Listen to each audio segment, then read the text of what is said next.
Welcome to the new episode of Tiyana talks. So ഇന്ന് നമ്മൾ share ചെയ്യാൻ ആഗ്രഹിക്കുന്നത് നമ്മുടെ പ്രീവിയസ് സീസണിലുള്ള കുറച്ച് ബ്രൈഡ്സിൻ്റെ എക്സ്പീരിയൻസസും അതിൽ ഞങ്ങൾക്ക് ഉണ്ടായ എക്സ്പീരിയൻസസും ആണ്. അപ്പോൾ ലാസ്റ്റ് സീസണിൽ നമുക്ക് കൂടുതലും എൻക്വയറീസും ഓർഡേഴ്സും വന്നത് ഭയങ്കര ബ്രൈഡൽ ഗൗൺസ് ആയിരുന്നു. ടിയാനയുടെ സ്റ്റാർട്ടിങ്ങിലൊക്കെ അങ്ങനെയല്ലായിരുന്നു, നമുക്ക് ലെഹങ്കാസിന്റെ ഓർഡേഴ്സ് ആയിരുന്നു നമുക്ക് കൂടുതലുണ്ടായത്. ബട്ട് ലാസ്റ്റ് സീസണിൽ നമുക്ക് കൂടുതലും വൈറ്റ് ഗൗൺസിന്റെ ഓർഡേഴ്സ് തന്നെയായിരുന്നു വന്നുകൊണ്ടിരുന്നത്. നമുക്ക് ഇപ്പോഴും വരുന്ന എൻക്വയറീസ് എല്ലാം കൂടുതലും വൈറ്റ് ഗൗൺസിന്റെ തന്നെയാണ്. നമ്മൾ മോസ്റ്റ് ട്രെൻഡിങ് ആയിട്ടുള്ള 2 ഗൗൺ ഉണ്ടായിരുന്നു, അതിലായിരുന്നു നമുക്ക് കൂടുതൽ ഓർഡേഴ്സും എൻക്വയറീസും വന്നത്. ബ്രൈഡ്സ് വെഡിങ് ഡേ എന്ന് ഫേസ് ചെയ്യുന്ന ഒരു വലിയ പ്രോബ്ലം ആണ് ഹെവി ആയിട്ടുള്ള ഗൗൺസ് വരുമ്പോഴത്തെ വെയിറ്റ് നമുക്ക് താങ്ങാൻ പറ്റില്ല എന്നുള്ളത്. നമ്മുടെ ഒരു അഡ്വാൻറ്റേജ് എന്താണെന്ന് വെച്ചാൽ നമ്മുടെ ഗൗൺസ് ഭയങ്കര ലൈറ്റ് വെയിറ്റ് ആണ്. അപ്പം നമുക്ക് അടിയിൽ ഫുൾ നമുക്കത് വെയർ ചെയ്ത് നല്ല കംഫർട്ടബിൾ ആയിട്ട് ഇരിക്കാൻ പറ്റും. അത് ടിയാനയുടെ ഗൗൺസിന്റെ ഒരു പ്രത്യേകതയാണ്. അപ്പോൾ ഗൗൺസ് മാത്രമല്ല ലെഹങ്കാസും നമ്മൾ എടുക്കുന്നുണ്ട് customisation.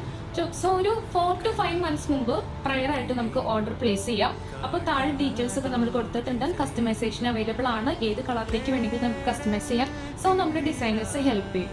So for enquiries and customisation please contact the below mention number. See you on the next episode.